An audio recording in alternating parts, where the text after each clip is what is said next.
Grace and peace be unto you from God our Father. The company of preachers. The Lord gave the word. Great was the company of the preachers. Psalm 68, verse 11. How beautiful are the feet of them that preach the gospel of peace and bring glad tidings of good things. Their sound is gone out into all the lands, and their words to the end of the world. Romans 10:15 and 18. If the messenger is good, it doesn't matter what the messenger is like. I suspect that Charles Jensen, the librettist of Messiah, had part of Paul's letters to the church at Ephesus in mind when he pulled together these fascinating text ideas from Psalm 68. And another set of texts from the Apostles' letters, one to Rome. In Ephesians 4:8, Paul quotes from this very psalm. When he ascended on high, he made captivity itself captive. He gave gifts to his people.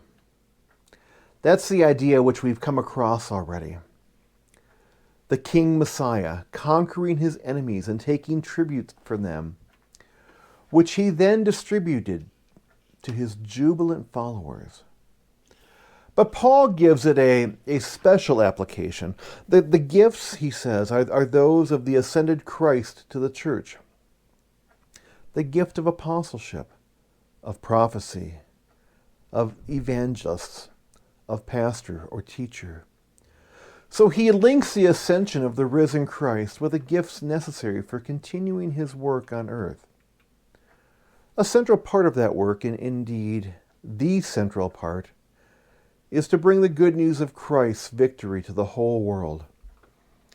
After all, that was the last commandment of the risen Christ. Go into all the world and proclaim the good news to the whole creation. Go and make disciples of all nations. You will be my witnesses. The Lord gave the word.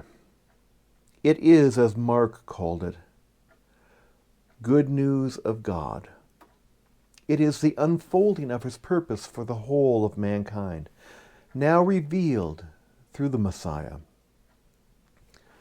Jesus completed the work that his Father had given him to do. But the task remains of announcing the good news. It took only one man, though, admittedly that man was the Son of God, to gain our salvation. But it will require a great company to take the news of it to the whole world. So it is a daunting task. It even seems daunting today with access to mass communication, worldwide transportation, and it must have looked virtually impossible in the world of the first century A.D. Yet, fired with the Holy Spirit, that original handful of men and women did what they were told. Sent out from Jerusalem, they trudged across burning deserts, risked their lives at sea, and faced persecution and torture. They stood before emperors and kings. They crossed continents and oceans with their message.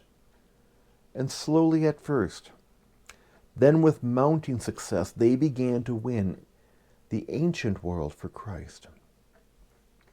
Their feet were beautiful. The imagery is Isaiah's, but Paul applies it to the Christian missionaries as they set out on their new commission. He presumably didn't mean that the feet of the apostles were any more beautifully formed than anyone else's, but the feet brought the message, and the message was beautiful beyond any words. After all, they brought good news of peace to war-torn hearts and a war-torn world. Through his death, Jesus Christ had made peace. Peace with God and peace between people. As we have seen, that the peace was enormous. The shedding of his blood.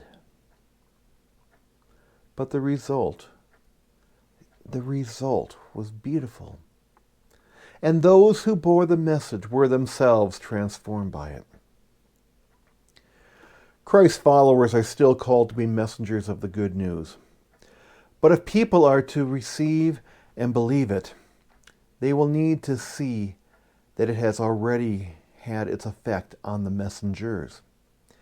In fact, to some extent, the messengers are the message, because the good news is largely judged by the lives of those who bring it.